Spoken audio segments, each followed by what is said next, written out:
Hi everyone. Why do you think DSW are celebrated around the world? Well, this is because they play a crucial role in the lives of people living with developmental disabilities.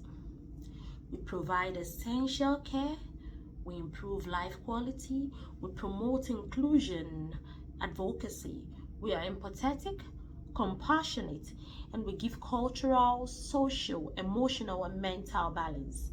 And of course, we inspire diversity. My name is Olarundare Kauthar Taiwo. I'm a student of Cambrian College in the Department of Developmental Support Worker. And today we'll be talking about how DSW inspires diversity. Please come with me. So first, what is diversity and its relevance in the field of developmental support worker?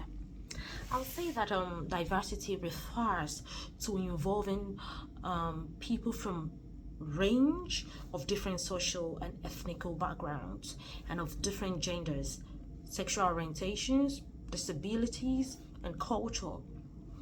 In the field of DSW, which involves assisting individuals with disabilities or challenges to live a fulfilling life and achieve their full potentials, therefore, diversity plays several roles and it's highly relevant.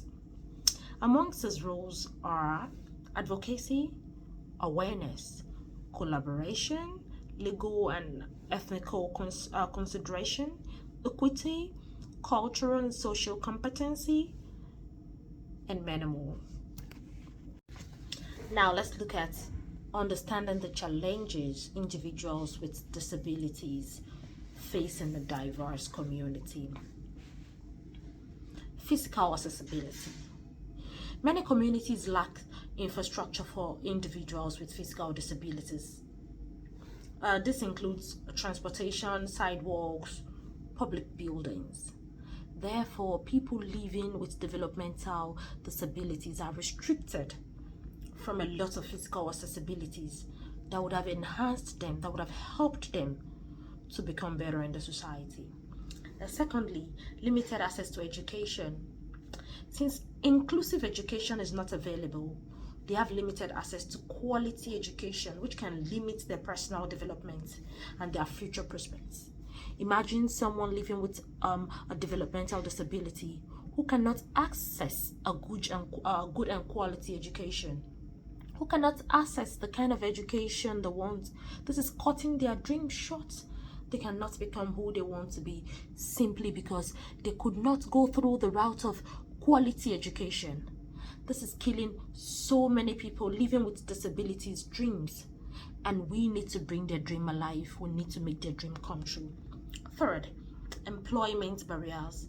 It is difficult for disabled individuals to get accommodation at workplaces because of discrimination.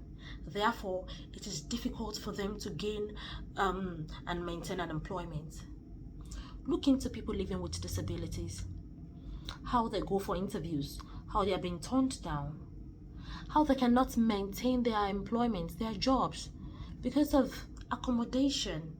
Accommodation barrier causes a lot of employment issues.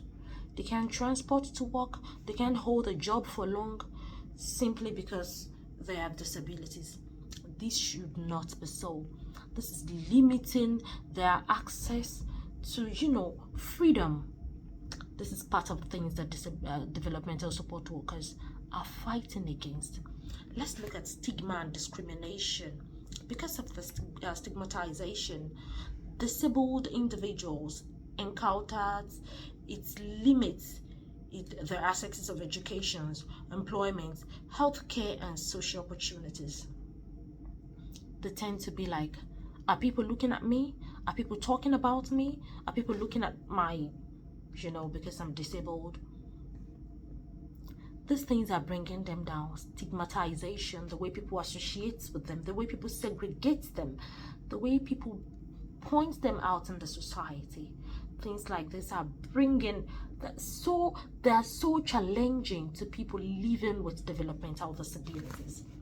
Now, how do developmental support workers plays a crucial role in promoting inclusiveness and diversity? One, I would say individualizing support plans.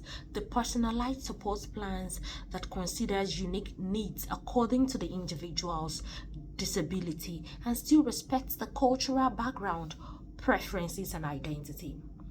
Imagine you having a plan of your own because you are a person living with disability. You have your own schedule, your own personalized plan, because what works for A may not work for Mr. B. What works for Mr. B might not work for Mr. C. Therefore, DSW tends to personalize plans, put some kind of plans in place for people living with disabilities. For each person, a plan that suits their kind of disability. Let's look at communication. Effective communication is key to promoting inclusion and diversity. DSW facilitates diversity discussions and inclusion to raise awareness and foster acceptance. With this kind of communication, we bring people to knowing, we make them know, we bring them to the light of knowledge that people living with disabilities are human beings. They are to be related with, they are to be spoken to. They are not supposed to be, left aside. These things brings isolation to them, and when they are being isolated, they begin to develop different kinds of thinking. Now, communication and effective communication raises their mood. It brings them to the knowing that, oh yeah, I'm part of the community and the community accepts me for who I am. Let's look at advocacy. DSW is a great advocate, especially to the individual, the support. So they help access all forms of resources, including educational programs, employment opportunities, and community activities. The last one is collaboration. This is the greatest inclusion. The DSW promotes because they work with other professions, including speech therapists, occupational therapists, social workers, collaborating with colleagues from diverse backgrounds to enhance the quality of support and provided and promotes a holistic approach to inclusion. I believe with this viewpoint, I've been able to enlighten you more on how DSW promotes and celebrates inclusion in the society for people living with developmental disabilities.